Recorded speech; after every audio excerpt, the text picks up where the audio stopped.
नमस्कार, मैं आप सभी का दोबारा से स्वागत करती हूँ सलोनी वर्मा स्टडी पॉइंट पे। तो आज मैं आपके लिए पार्ट 2 लेके आ गई हूँ चैप्टर 6 का हिस्ट्री की बुक सेकंड का। तो ये आपके लिए बहुत इंपॉर्टेंट वीडियो होगी, आपके पेपर को मद्देनजर रख के सारी की सारी वीडियो बनाई जाएंगी। तो चलिए स्टार्ट करते हैं। ताकत आवाज में नहीं विचारों में रखो, ताकत आवाज में नहीं विचारों में रखो, क्योंकि फसल बारिश से होती है बाढ़ से नहीं, क्योंकि फसल बारिश से होती है बाढ़ से नहीं। चलिए स्टार्ट करते हैं क्लास को। तो देखिए, चैप्टर का नाम है भक्ति सूफी परंपरा। इसमें हम पार्ट 2 करने वाले हैं जाति के दृष्टिकोण, जाति के दृष्टिकोण। ठीक है, हम ये जानेंगे किस प्रकार की जातियां थी, अलवार नैनार संतों का जातियों के प्रकार, जाति को लेकर किस प्रकार का दृष्टिकोण था। इसी के बाद हम जानने वाले हैं अलवार नैनार संतों का राज्य के साथ किस प्रकार के संबंध थे। जो अलवार नैनार संत थे, अलवार जो है विष्णु के भक्त, नैनार जो है शिव के भक्त, इनके राज्यों के साथ किस प्रकार के संबंध थे, इन चीजों को जानेंगे हम। इसके अंतर्गत कर्नाटक की वीर शैव परंपरा के बारे में जानेंगे, जो कि कर्नाटक में 12वीं शताब्दी में वासवन्ना के नेतृत्व में हुई थी। इसके बारे में जानेंगे हम। वासवन्ना के जो अनुयायी थे, ठीक है, उनके बारे में जानेंगे कि कौन से वो 2 अनुयायी थे कि जिनके द्वारा जो है ये जो आप बोल सकते हैं भक्ति आंदोलन हुए थे। इसके बाद हम जानेंगे लिंगायत की मान्यता या उनकी विशेषताओं के बारे में कि उनकी किस प्रकार की विशेषताएं थी। तो चलिए देखते हैं इसके अंतर्गत। तो हम जाति के प्रति अलवार नैनार संतों के बारे में अगर हम जानते हैं तो देखिए, सबसे रोचक बात दिखेगी आपको, अलवार नैनार संत जो है सनातन धर्म को ही बढ़ावा दे रहे हैं, परंतु इनका बढ़ावा देने का तरीका, इन्होंने आडंबरों को बाहर कर दिया। जो बाहर की रूढ़िमता होती है, वो जो धर्मों में आर्थिक क्रूरतियां, उन्हें दूर करके इसे एकदम सुरक्षित करके, एकदम सरल करके, ताकि लोग इसमें ज्यादा से ज्यादा अपनी हिस्सेदारी करें, सनातन धर्म को अपनाएं, इसीलिए इसमें कुछ सुधार किए गए थे। अब देखिए इसमें है क्या, जाति भेदभाव का विरोध करते थे अलवार नैनार संत जो है। जातिगत भेदभाव, जो कि आप बोल सकते हैं शूद्र है, ब्राह्मण है, वैश्य है, ये जातिगत भेदभाव थे, उसका विरोध कर रहे हैं। ये कौन? अलवार नैनार संत। इसके अंतर्गत क्या है, ब्राह्मणों के वर्चस्व के खिलाफ आवाज उठाई। अब इन्होंने क्या किया, अब देखो कि ये कह रहे हैं जो अलवार नैनार संत हैं, इन्होंने जो ब्राह्मणों ने अपने आप को सर्वश्रेष्ठ बताया, कहा कि ये जो वर्ण व्यवस्था है वो देवी व्यवस्था है और हम सर्वोच्च हैं, तो इसके खिलाफ इन्होंने आवाज उठाई, इसका विरोध किया अलवार नैनार संतों ने। तो ये समझ आया इसके अंतर्गत हमें। अब देखिए, अलवार नैनार संत जो अनेकों वर्गों में से आए थे। आप ये सोच रहे होंगे अलवार नैनार संत क्या पता सनातन धर्म के ही लोग हों, एकदम नहीं। वो निम्न वर्गों के थे, वो निम्न कोटि के बोल सकते हैं, वो नीचे जाति के, ऊंची जाति के, राजा हो चाहे वो भिखारी हो, कोई भी हो, किसी भी जाति का हो, चाहे वो शूद्र हो, चाहे वो अस्पृश्य माना जाता हो, वो भी इसमें शामिल हो सकता है। अपनी पुरानी पहचान भूल के क्या वो जो है एक अनुयायी यानी एक संत बन जाए इनका। तो ये समझ आए इसके अंतर्गत हमें। अलवार की रचना अगर हम बात करें, अलवार संतों के द्वारा एक रचना की गई थी जिसका नाम था नल ईरा दिव्य प्रबंधन। क्या? नल ईरा दिव्य प्रबंधन। यह पूछा जाता है कि नल ईरा दिव्य प्रबंधन किसके द्वारा रची गई रचना है, तो आपको बताना होगा यह अलवार संतों के द्वारा रची गई रचना है। देखिए इसके बारे में, इनको संस्कृत के चारों वेदों जितना महत्वपूर्ण माना जाता था, किसे? नल ईरा दिव्य प्रबंधन को, और इसी के कारण इस परंपरा को सम्मानित किया भी गया। देखिए इसमें क्या है, जो नल ईरा प्रबंधन, जो प्रबंधन है, क्या? नल ईरा दिव्य प्रबंधन, इसे संस्कृत के चारों वेदों जितना ही महत्वपूर्ण माना जाता था, इसे सम्मानित भी किया गया। तो ये समझ आ गया कि जो अलवारों की सबसे ज्यादा महत्वपूर्ण रचना जो है वो नल ईरा दिव्य प्रबंधन है। तो ये समझ आया बेसिकली हमें। कर्नाटक की वीर शैव परंपरा, आपको अगर बताऊं, कर्नाटक में 12वीं शताब्दी में वीर शैव परंपरा हो रही थी, यानी 12वीं शताब्दी में वासवन्ना के नेतृत्व में आंदोलन हो रहा था। इसका नेतृत्व कौन कर रहे थे? वासवन्ना नामक एक ब्राह्मण कर रहे थे। वासवन्ना चालुक्य राजा के दरबार में मंत्री थे। अब इनके बारे में हमने ये समझा कि वासवन्ना के नेतृत्व में जो है कर्नाटक में वीर शैव परंपरा यानी एक आंदोलन हो रहा है इसके अंतर्गत, ठीक है, तो इनके नेतृत्व में हो रहा है। वासवन्ना के अनुयायियों की बात की जाए तो ये हमारे एक वीर शैव थे और एक लिंगायत थे। वीर शैव शिव के वीर, क्या? वीर शैव, शिव के वीर लिंगायत। जो लिंगायत होते थे वो शिव की आराधना किस प्रकार से करते थे, वो एक चांदी के पिटारे में लघु लिंग धारण करते, एक छोटा सा लिंग धारण करते थे और उसे अपने वाम स्कंद पर बांधते थे। आप कहोगे मैम ये वाम स्कंद कुछ ज्यादा ही हिंदी भाषा होगी, बहुत ज्यादा शुद्ध हिंदी होगी, तो आप समझ सकते हो लेफ्ट शोल्डर पे बांधते थे क्या, वो एक लघु लिंग धारण करके, और उन्हें बहुत ज्यादा ही पवित्रता की नजर से देखा जाता था। ये हमने समझा। अबे थोड़ा रोक दे, हंसी से लिखना।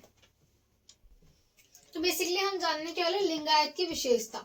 इसमें आपको बताया लिंगायत कौन होते हैं, चांदी के पिटारे में लघु लिंग धारण करते हैं, वाम स्कंद पर बांधते हैं, लेफ्ट शोल्डर पर से बांधते हैं। तो देखिए उनकी अगर विशेषताओं की बात की जाए तो आपके पेपर में 4 नंबर में पूछा जाता है उनकी विशेषताओं के बारे में। ज्यादातर सीबीएसई बार बार इस क्वेश्चन को रिपीट करती है, भले ही लैंग्वेज जो है डिफरेंट कर देती है, थोड़ा सा मोड़ तोड़ के प्रस्तुत किया जाता है, परंतु पूछा यही जाता है। तो देखिए शिव की बेसिकली हम जानने के वाले लिंगायत की विशेषता। इसमें आपको बताया लिंगायत कौन होते हैं, चांदी के पिटारे में लघु लिंग धारण करते हैं, वाम स्कंद पर बांधते हैं, लेफ्ट शोल्डर पर से बांधते हैं।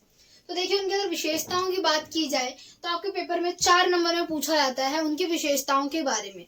ज्यादातर सीबीएसई बार बार इस क्वेश्चन को रिपीट करती है, भले ही लैंग्वेज जो है डिफरेंट कर देती है, थोड़ा सा मोड़ तोड़ के प्रस्तुत किया जाता है, परंतु पूछा यही जाता है। तो देखिए शिव की पूजा लिंग के रूप में करते हैं। ऐसे मैंने आपको पहले बताया लिंग के रूप में क्या कर रहे हैं, शिव जी की पूजा कर रहे हैं, आराधना कर रहे हैं।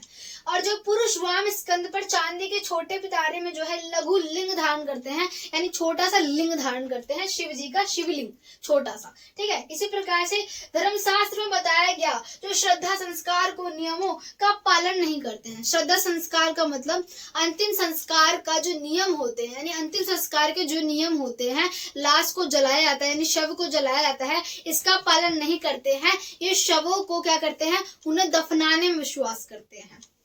इसी प्रकार से इनका मानना है कि मरने के बाद जो व्यक्ति है, ठीक है, वो शिव में लीन हो जाता है। ऐसे ये लोग क्या कहते हैं, ये लोग कहते हैं कि जो है धीरे धीरे इंसान जो है उन्हें दफना दिया गया, उसे जला दिया गया, क्या शव को जला दिया गया, वो ये स्वर्ग में चला गया, नरक में चला गया, ये कहा जाता है। तो ये सीधे इनका ये मानना है कि व्यक्ति कहाँ चला गया, सीधे के सीधे शिव जी में लीन हो गया। ये पुनर्जन्म पर प्रश्न चिन्ह करते हैं, ये नहीं मानते पुनर्जन्म को। जो ये माना जाता है अंतिम संस्कार के बाद इंसान का नया जन्म होता है, ये इसे नहीं मानते। ये मानते हैं कि जो व्यक्ति है वो क्या होता है, शिव में लीन हो जाता है, ठीक है। इसी बात इन्होंने पुनर्जन्म की मान्यताओं पर प्रश्न चिन्ह किए। इन्होंने प्रश्न चिन्ह किए कि पुनर्जन्म कैसे होता, किस प्रकार से होता है। इसी बात में जाति भेदभाव का विरोध किया। जो जातिगत भेदभाव था इसका इन्होंने विरोध किया लिंगायतों ने। देखिए ब्राह्मण वर्चस्व के खिलाफ आवाज उठाई। इन्होंने जो ब्राह्मण का वर्चस्व दिख रहा था पूरे समाज में, अपने आप को श्रेष्ठ दिखा रहे थे, उसके खिलाफ आवाज उठाई।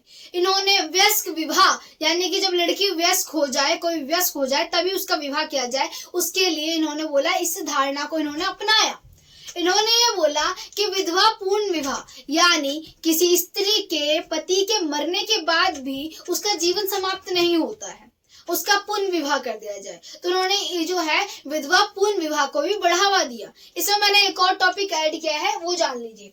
उत्तरी भारत में धार्मिक उफान के बारे में जानेंगे कि उत्तरी भारत में धार्मिक उफान यानी धर्म को लेकर लोगों में जो विचारधाराएं फैल रही थी उसके बारे में जानेंगे। तो देखिए राजपूत राज्यों का उदय होने लग गया था इसी काल में। क्या 8वीं से 18वीं शताब्दी में क्या हुआ कि इसमें राज्यों का उदय होने लगे, राजा अधिक से अधिक होने लगे। इसके बाद देखिए राजपूतों का उदय हो रहा है, क्या राजपूतों का उदय हो रहा है। इन्होंने साम्राज्य में ब्राह्मणों का वर्चस्व का अधिकार, यानी इसमें आ सकता है आपके दिख रहा है हमें ब्राह्मणों का वर्चस्व दिख रहा है, ब्राह्मण उभर के आ रहे हैं इसी काल में। और इसमें इसी कुछ समय में धार्मिक नेताओं का उदय होने लग गया। अब धार्मिक नेता भी उभर के आने लग गए। और देखिए पहले क्या होता था, ये माना जाता था कि अगर हमें ईश्वर से संपर्क करना है, ईश्वर से बातचीत करनी है, ईश्वर में लीन होना है, तो हमें ब्राह्मणों की जरूरत पड़ती थी। ब्राह्मण जो है क्या वो ये बिचौलिया बन जाते थे, इंसान के बीच में भगवान के बीच में जो ब्राह्मण है बिचौलिया बन गए। तो बौद्ध और जैन धर्म वालों ने इसका विरोध किया। इन्होंने बोला अगर व्यक्ति को ईश्वर में लीन होना है, ईश्वर की आराधना करनी है, तो ईश्वर का नाम जपे, उसे किसी भी बिचौलिए की जरूरत नहीं है। ब्राह्मणों ने ये पैसे कमाने का जरिया अपने आप को बिचौलिया बना लिया था ईश्वर के बीच में और इंसान के बीच में। तो देखिए इसके अंतर्गत अब इसमें हमने ये समझा, इन्होंने वेदों के वर्चस्व के खिलाफ आवाज उठाई। इन्होंने जो वेदों का वर्चस्व था, जो हमें 4 वेद दिख रहे थे, उसके वर्चस्व के खिलाफ आवाज उठाई।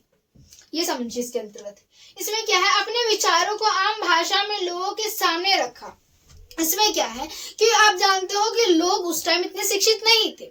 लोगों को जितनी सरल भाषा में समझाया जा सकता था, उतनी सरल भाषा का उपयोग करके लोगों को समझाने का प्रयास किया। ग्रंथों को, जो ग्रंथ थी, उन्हें बहुत ही सरल रूप में प्रस्तुत किया गया ताकि एक बच्चा तथा एक साधारण व्यक्ति भी उसे समझ सके, एक अनपढ़ व्यक्ति भी उसकी बातों को समझ सके। जिस प्रकार से बौद्ध जैन धर्म में इन चीजों को बहुत ही साधारण तरीके से चीजों को लिखा गया था, उनकी ग्रंथों को, इसे कोई भी आम व्यक्ति समझ सकता था। इसी प्रकार से जो आप देख सकते हैं कि लिंगायत बाकी जो आपको बताया मैंने, अलवार नैनार संत थे, है ना। ऐसे अलवार जो है उनकी रचना थी नल लीला दिव्य प्रबंधन, इसे भी बहुत सरल भाषा में लिखा गया था ताकि लोग उसे समझ सके। इस पार्ट 2 में इतना ही। आशा करती हूँ वीडियो अच्छी लगी होगी।